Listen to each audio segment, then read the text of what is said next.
கர்த்தர் நம்முடைய வாழ்க்கையிலே கிரியை செய்ய விரும்புகிறார். 3 வார்த்தைகளை சொல்லி ஜெபிக்க விரும்புகிறேன். 1, பலன் கொள்ள எழும்பு. பலன் கொள்ள எழும்பு. பலன் கொள்ள எழும்பு. ஏசாயா 52வது அதிகாரம் அதனுடைய 1-2 வசனங்களை வாசிக்க கேட்கலாம். எழும்பு எழும்பு சீயோனே, வல்லமை தரித்துக்கொள். பரிசுத்த நகரமாகிய எருசலேமே, அலங்கார வஸ்திரங்களை உடுத்திக்கொள். விருத்த சேதனம் இல்லாதவனும் அசுத்தனும் இனி உன்னிடத்தில் வருவதில்லை. நீ வல்லமையை தரித்துக்கொள். நீ பலன் கொள்ள எழும்பு. ஆமே, நீ பலன் கொள்ள எழும்பணும்னா எதை விட்டு எழும்பணுமா?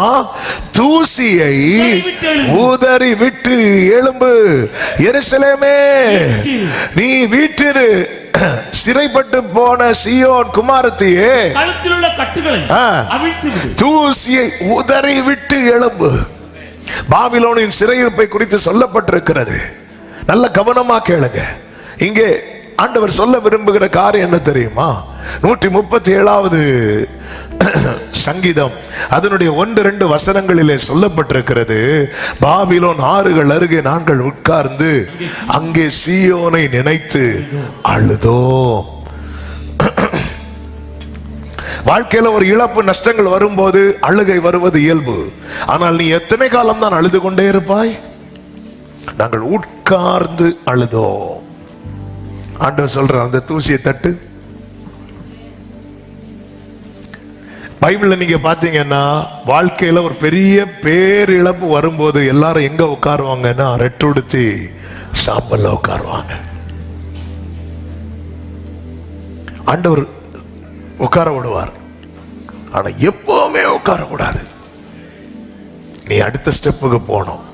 அதுதான் பைபிள்ல இருக்கு. அவர்கள் அழுகையின் பள்ளத்தாக்கை உருவ நடந்து நீரூற்றாக்கி கொள்ளுகிறார்கள்.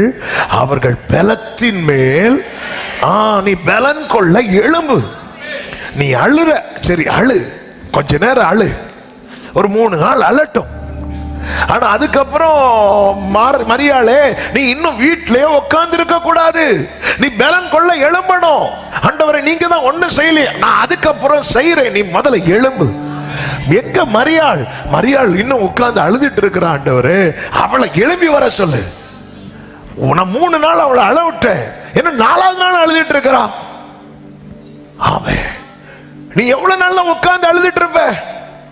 மோசே மரித்ததும் துக்கம் கொண்டாடினார்கள் என்று வேதம் சொல்லுகிறது. துக்கம் கொண்டாடி முடிஞ்சாச்சு. இனி அடுத்த ஸ்டெப் எடுத்து வைக்க வேண்டாமா? கர்த்தர் யோசுவாட்ட சொல்றார், ஏய் பலம் கொண்டு திடமனதாரு. நீ அழும்போது நான் விட்டேன், ஆனா இப்படி அழுதுட்டே இருந்து கானானை இழக்க போறியா? இன்னைக்கு கர்த்தர் சபையோடு பேசுகிற வார்த்தை இதுதான். சில காரியங்கள் உங்க வாழ்க்கையில கைவிட்டு போனது, நஷ்டமானது, சில இழப்புகள், சில வேதனைகள் உங்க வாழ்க்கையில வந்தது. நீங்க உட்கார்ந்து அழுறீங்க. ஓகே, எவ்வளவு காலம் உட்கார்ந்து அழுதுட்டு இருக்க போறோம்? அடுத்து சுதந்திரிக்க வேண்டாமா? ஜீவனை தந்ததும் அல்லாமல் தயவும் பாராட்டினது என்னைக்கும் சாம்பல்ல உட்கார்ந்து அழுவதற்கு அல்ல. ஆமீன் சொல்லுங்க பார்க்கலாம். பலன் கொள்ள நீ எழும்பு. எலியா பாருங்க, சோர்ந்து போய் சூறை செடி கீழே படுத்து கொண்டான் என்று பைபிள்ல சொல்லப்பட்டிருக்கிறது. படுத்துக்கொண்ட எலியாவின் இடத்துல கர்த்தர் தம்முடைய தூதனை அனுப்பி அப்பத்தையும் தண்ணீரையும் கொண்டு வைத்து அவனை என்ன சொல்வார் தெரியுமா? நீ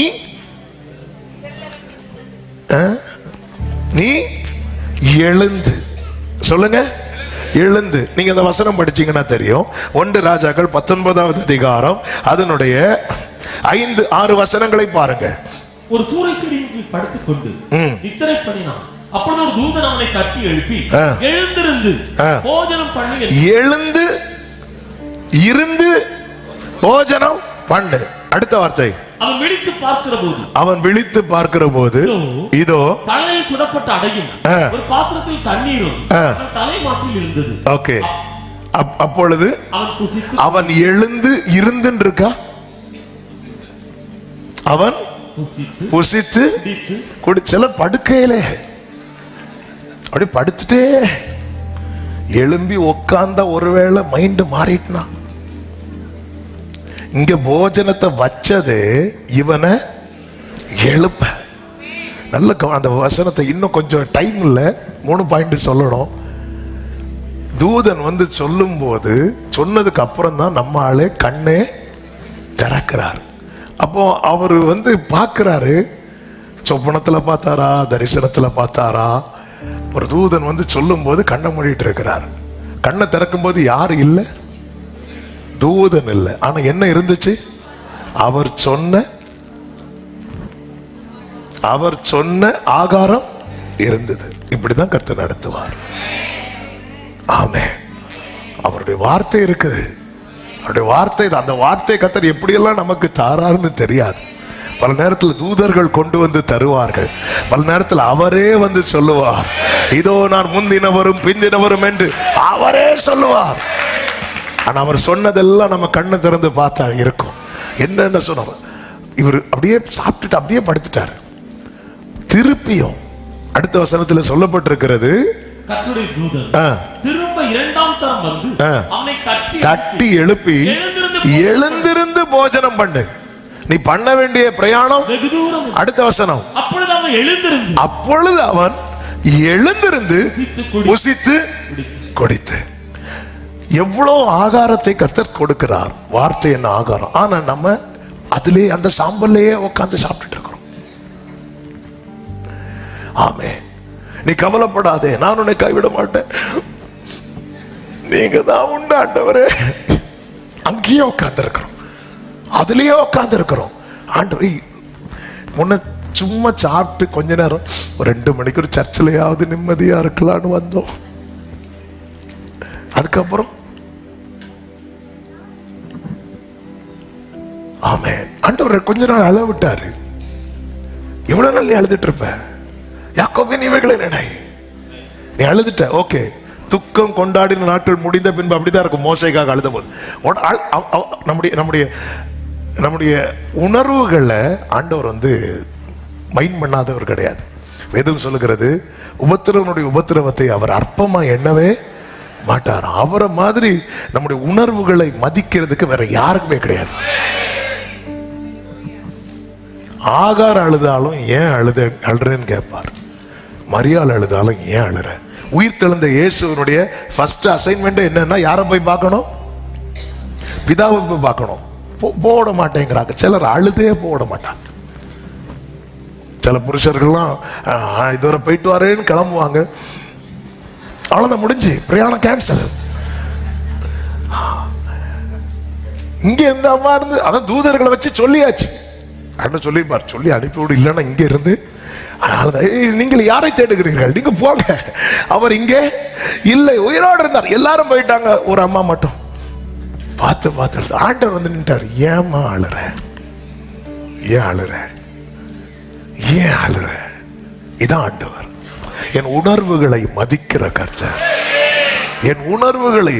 அதனாலதான் என் நிலைமை நன்றாய் அறிந்தவர், பாவி என்னை அழைத்தவர், மீறின பின்பும் ஆமென். என் நிலைமை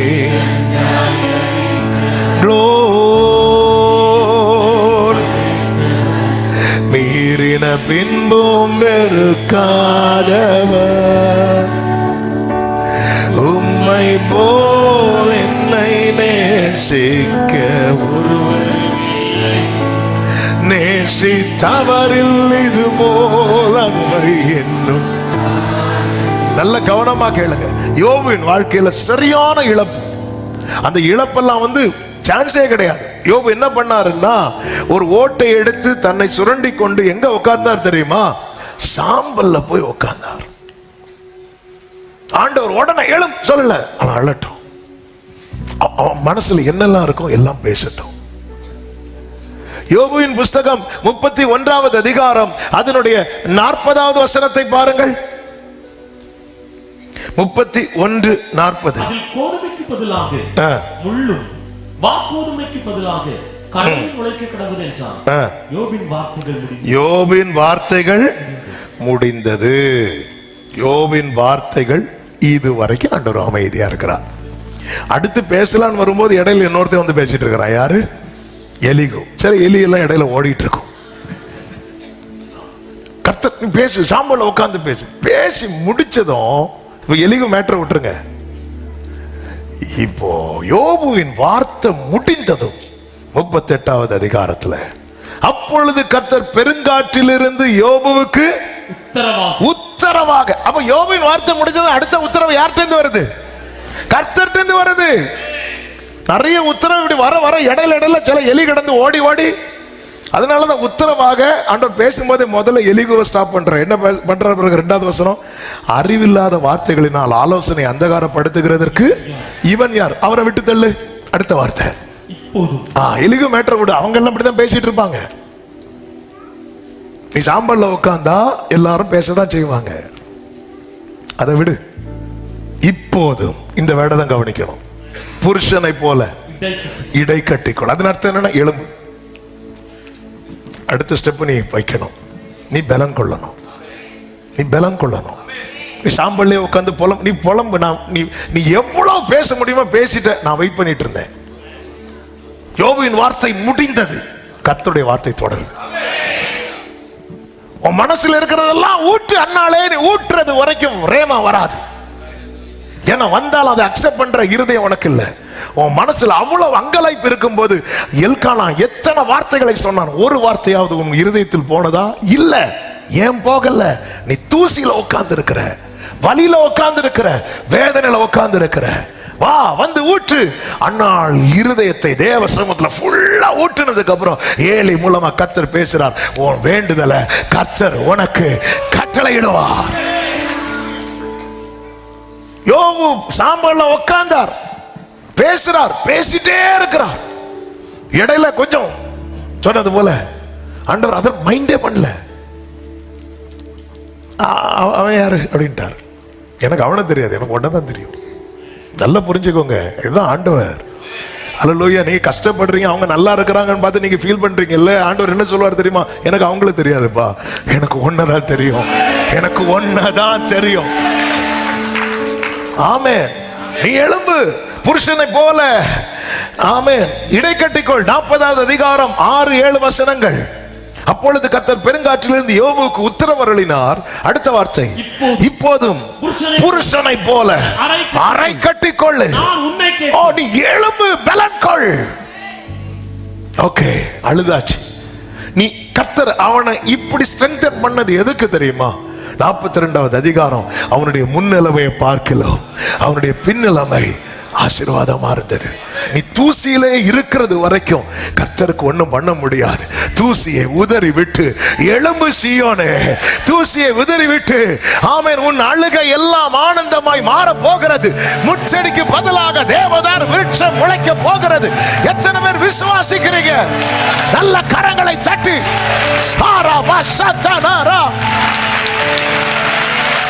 ஆமென் சொல்லுங்க பார்க்கலாம். ஹalleluya. நீ எழும்பு, நீ எழும்பு. சொல்லுங்க ஆண்டவரே, சொல்லுங்க ஆண்டவரே. நீங்க பேசுங்கப்பா. கர்த்தர் பேச பேச பேச பேச அவன் எப்பொழுது அரை கட்டி கொண்டானோ, சாம்பல்ல உட்கார்ந்த போது என்ன சொன்னான் தெரியுமா? ஐயோ எல்லாம் போச்சு, எல்லாம் போச்சு, இனி ஆண்டவரே வந்து நின்னாலும் நான் நம்ப மாட்டேன். ஆனா சாம்பல்ல உதறிட்டு எழும்பி நிற்கும் போது என்ன சொல்றான் தெரியுமா?